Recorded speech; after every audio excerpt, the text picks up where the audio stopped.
Hello everyone, नमस्कार। Doctor APJ Abdul Kalam ने एक किताब लिखा है, आपका भविष्य आपके हाथों में है, फोर्स योर फ्यूचर।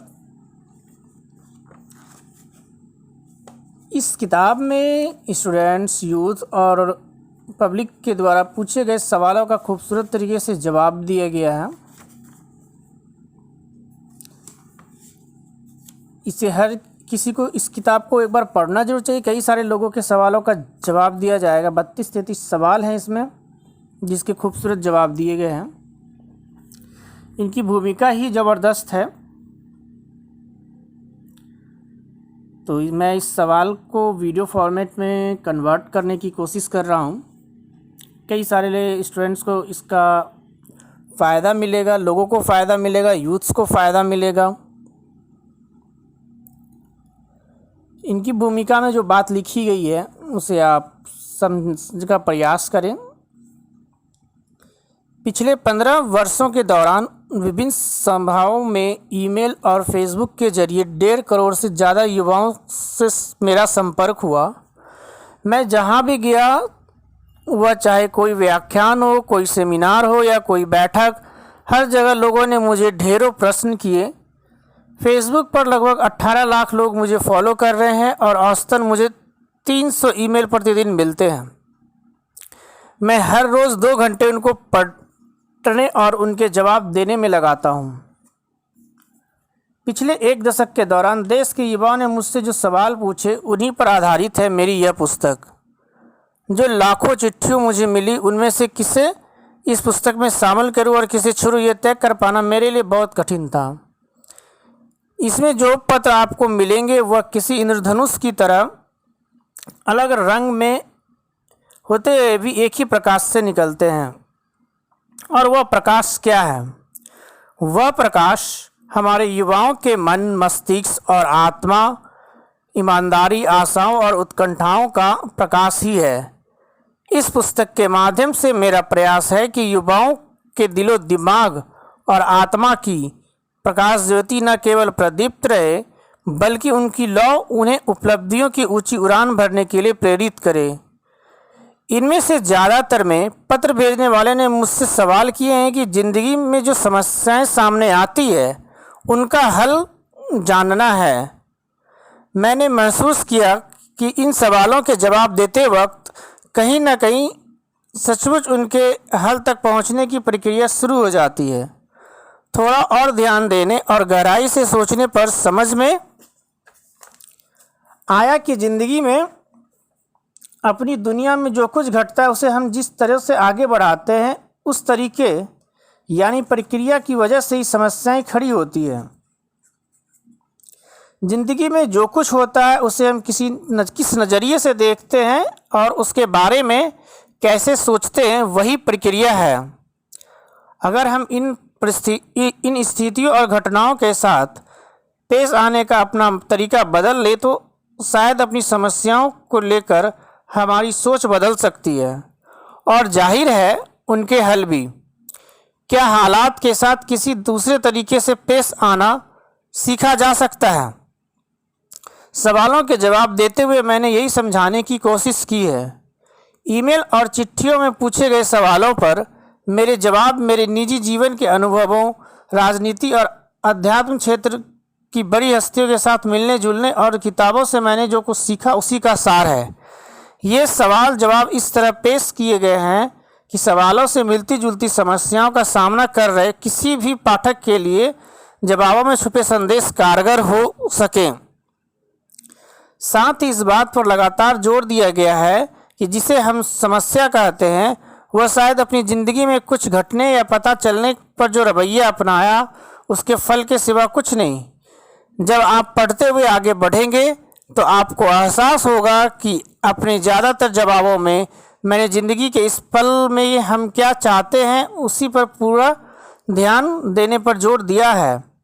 जब हम ऐसा करते हैं, तब हम अपना सारा ध्यान, अपनी पूरी एकाग्रता उस क्षण पर केंद्रित करते हैं और उस पल आने वाले विचारों के अनुसार चलते हैं। जो चाहते हैं उससे ज़्यादा हमारी ओर खींचा चला आता है, ना कि वह जो हम नहीं चाहते। अपनी समस्याओं के हल खोजने और ज़िंदगी में जो कुछ वाकई में चाहते उसे हासिल करने में ज़्यादातर लोगों को जो मुश्किल होती है, उनकी एक वजह यह है कि उनका ध्यान हमेशा गड़बड़ियों, कमियों और समस्या पर टिका रहता है, जबकि ध्यान होना चाहिए हल पर। यह कुछ वैसा ही है जैसे तूफानी हवा से हवाई जहाज को बाहर निकालना, जिसके लिए पायलट को बवंडर पर नहीं, उसके बाहर निकल हवाई जहाज ले जाने के तरीके पर ध्यान लगाना होता है। भारत के दक्षिण में एक अलग थलग टापू में अपना बचपन बिताने के बावजूद मैं शिक्षा ग्रहण कर सका। मुझे नौकरी मिली और कई अड़चनों और अवरोधों को पार करते हुए देश का राष्ट्रपति बना। अगर सारी कठिनाइयों से हार ना मानकर मैं इतना कुछ हासिल कर सकता हूँ तो कोई और भी ऐसा कर सकता है। मैं अपने भाषणों, किताबों और देश विदेश की अपनी यात्राओं के जरिए देश के युवाओं से बातचीत करता और उनको प्रेरित करता हूँ कि मैं हमेशा उनसे समस्या पर नहीं, हल पर ध्यान लगाने को कहता हूँ, क्योंकि आपको अपनी सारी ऊर्जा अपनी मंजिल पर, अपने मकसद पर लगानी होती है। बृहदारण्यक उपनिषद में एक श्लोक है, अस्तो माँ सद्गमया तमसो माँ ज्योतिर्गमया मृत्योर्माँ अमृतम गमया। अर्थात हे ईश्वर, मैं असत्य से सत्य की ओर बढ़ूं, अंधेरे से रोशनी की ओर बढ़ूं, मृत्यु से अमृत की ओर ले चलूं। इन पंक्तियों में कहा गया है कि असत्य और अंधकार आपकी ऊर्जा को कम कर देते हैं, लेकिन जब सत्य, प्रकाश और आध्यात्मिक अमृत की दिव्य ऊर्जा का निचले स्तर की ऊर्जा से आमना सामना होता है तो दिव्य ऊर्जा ही अस्तित्व में रह जाती है। जिस तरह सत्य असत्य को समाप्त कर देता है, अंधकार प्रकाश को मिटा देता है और मृत्यु के पश्चात आत्मा अमृत प्राप्त कर लेती है, ठीक उसी तरह प्रेम से घृणा मिट जाती है, आनंद प्राप्त होने से शोक मिट जाता है और विश्वास संदेह को मिटा देता है। जब हम अपनी समस्याओं को इस नज़रिए से देखना शुरू कर देते हैं तो हम अपनी समस्याओं को, अपनी कठिनाइयों को प्रेम, दया, क्षमा और दिव्य ऊर्जा के संपर्क में लाकर उसमें अपनी कठिनाइयों को विलीन कर दे सकते हैं। जैसा कि मैंने पहले कहा है कि यह सिर्फ अपनी सोच को, अपनी ज़िंदगी में जो घट रहा है उसे हम जान रहे हैं, उसके बारे में अपना नज़रिया, अपना रवैया बदलने की बात है। एक विद्यार्थी के रूप में मैं बहुत सौभाग्यशाली था कि मुझे मुत्थु अय्यर, शिवा सुब्रमण्य अय्यर, अय्यादुरई सोलोमन, थोथात्री अयंगर जैसे स्नेही और प्रेरक शिक्षकों से पढ़ने का मौका मिला। एक विद्यार्थी के रूप में मैं बहुत सौभाग्यशाली था कि मुझे मुत्थु अय्यर, शिवा सुब्रमण्यम अय्यर, अय्यादुरई सोलोमन, थोथात्री अयंगर जैसे स्नेही और प्रेरक शिक्षकों से पढ़ने का मौका मिला और बाद में विक्रम साराभाई और सतीश धवन जैसे महान हस्तियों और 3 प्रधानमंत्री के साथ काम करने का मौका मिला।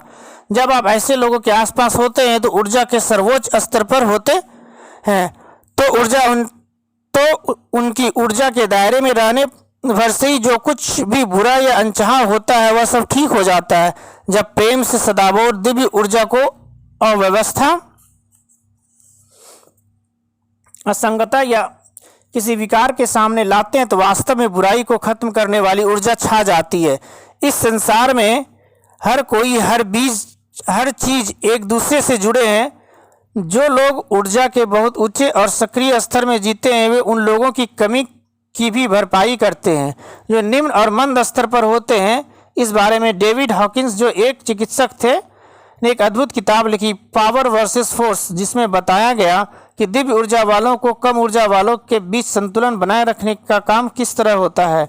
इस किताब में बताया गया है कि 1 से 1000 के पैमाने पर, जहाँ 1000 की संख्या दैवीय चेतना की इकाई दर्शाती है और 1 की संख्या सबसे कम ऊर्जा वाले व्यक्ति को दर्शाती है, अगर 1000 के स्तर की दिव्य ऊर्जा वाला एक व्यक्ति, मान लीजिए कि वह महात्मा गांधी या नेल्सन मंडेला है, इस पृथ्वी पर अन्य लोगों की नकारात्मक को नष्ट कर ऊर्जा का संतुलन स्थापित करते हैं।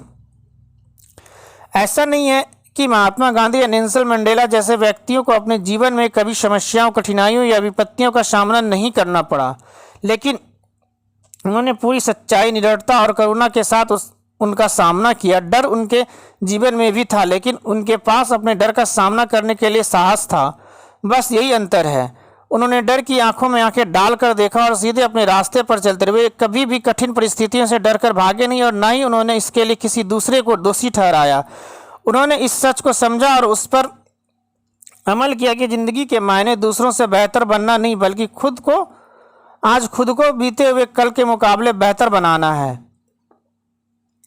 इसके लिए सबसे बड़ी चुनौती यह है कि क्या मैं प्रेम, सत्य, अहिंसा, शांति और दिव्य ऊर्जा के ऐसे स्वरूपों का आवाहन करके उनके माध्यम से अपनी समस्याओं का सामना कर सकता हूँ और उनके हल ढूंढने की कोशिश कर सकता हूँ। मिसाल के तौर पर हो सकता है कि हम किसी शख्स या किसी चीज़ से नफरत करते हो। हम सोचते हैं कि उसके लिए हमारे मन में जो नफरत है उस पर काबू पाकर हमने समस्या का समाधान कर लिया, लेकिन वास्तव में ऐसा होता नहीं है, क्योंकि कल हमारे अंदर किसी दूसरे शख्स या दूसरी चीज़ से नफरत पैदा हो सकती है। जब हम इस बात का एहसास नहीं करते कि समस्या वास्तव में किसी शख्स या चीज़ की नहीं बल्कि समस्या नफरत की है, और जब हम अपने दिल और दिमाग से नफरत को उखाड़ नहीं फेंकते, तब तक हम नफरत से जुड़ी अपनी समस्या का समाधान नहीं पा सकते। जब तक हम सब मिलकर यह जान नहीं लेते कि एक दूसरे के लिए नफरत का जवाब प्यार से कैसे दिया जाए, जैसा कि ईसा मसीह ने हमें सिखाया, जिसे सिखाने के लिए महात्मा बुद्ध ने जन्म लिया और जो मोहम्मद साहब ने हमें सिखाई, और जो बात हमें सिखाने महान आध्यात्मिक गुरु हमारे बीच आए। उन्होंने दिव्य ऊर्जा भरा जीवन जिया और हमें प्रेम भाव सिखाया। ऐसे में नकारात्मक ताकतों के जवाब में ज़्यादा नकारात्मक ढंग से जवाब देने से समस्याएं और बढ़ेंगी। कुल मिलाकर मेरा मानना है कि यही सिखाने के लिए हम सबका जन्म हुआ है। इसी बीच हम अपने भीतर कैंसर सी नकारात्मक ताकतों पर गौर करना होगा जो हमारे सपनों को उजाड़ना चाहती है। हमारे कैंसर कोशिकाओं जैसे नकारात्मक विचारों और हार की सोच को अपने अंदर से चुन चुनकर निकाल फेंकना होगा। अपने आसपास के हालात सुधारने के लिए अपने अंदर झांकना होगा। अगर हम सब मिलकर ऐसा कर पाते हैं तो हर तरफ एक ज़बरदस्त बदलाव लाया जा सकता है। इस पुस्तक को लिखने की वजह यही है कि व्यक्तिगत समस्याओं और उनके संभावित हल इसे पढ़ने वालों के साथ साझा करके एक शक्तिशाली दिव्य ऊर्जा समूह बनाया जाए। इस पुस्तक में 32 प्रश्न शामिल किए गए हैं। यदि आप इसमें से 5 प्रश्न और उसके उत्तर ठीक से पढ़ लेते हैं और फिर खुद से सवाल करते हैं कि मैंने इससे क्या सीखा, तो आप खुद को अंदर से रोशन पाएंगे। जिस तरह अंधेरा अंधेरे को दूर नहीं कर सकता, सिर्फ रोशनी ऐसा कर सकती है। अज्ञानता को केवल ज्ञान ही कर सकता है। अज्ञानता को दूर केवल ज्ञान ही कर सकता है। ज्ञान प्राप्त करने और रोशनी को चारों ओर फैलने देने से आपके मन को विस्तार मिलेगा, अपने विचार समृद्ध होंगे और आपके लिए हुए हर काम में कमी दूर होगी। डॉक्टर APJ अब्दुल कलाम के भूमिका की बात है, जिसमें सबसे बड़ी बात ये कही गई है कि समस्या का सामना करना चाहिए, डरना नहीं चाहिए, और नकारात्मक ताकतों के जवाब में ज़्यादा नकारात्मक ढंग से जवाब देने से समस्याएं और बढ़ेंगी। इस चीज़ को हमेशा ध्यान देना चाहिए और कभी भी अपनी समस्या के लिए किसी दूसरे को दोषी नहीं ठहराया जाना चाहिए। Thank you.